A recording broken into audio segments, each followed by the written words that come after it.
Thưa quý vị, để chủ động ứng phó với mưa lớn,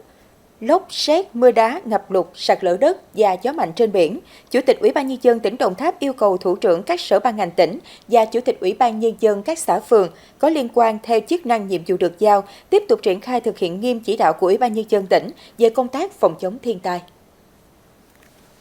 Trong đó, Sở Nông nghiệp và Môi trường phối hợp với Đài khí tượng Thủy văn tỉnh theo dõi chặt chẽ bản tin cảnh báo, dự báo về diễn biến thời tiết mưa lớn, lốc sét, mưa đá, ngập lụt, sạt lở đất và gió mạnh trên biển và thông tin kịp thời cho các cấp chính quyền cơ sở, nhân dân để chủ động các biện pháp phòng tránh phù hợp, chủ động rà soát sơ tán người dân khu vực nguy cơ cao ngập lụt sâu, sạt lở đất đến nơi an toàn, sẵn sàng lực lượng tại chỗ để kịp thời hỗ trợ người dân khắc phục hậu quả nếu có, đồng thời thông báo cho thuyền trưởng, chủ các phương tiện tàu thuyền đang hoạt động trên biển biết để chủ động phòng tránh và có kế hoạch sản xuất phù hợp, đảm bảo an toàn về người và tài sản.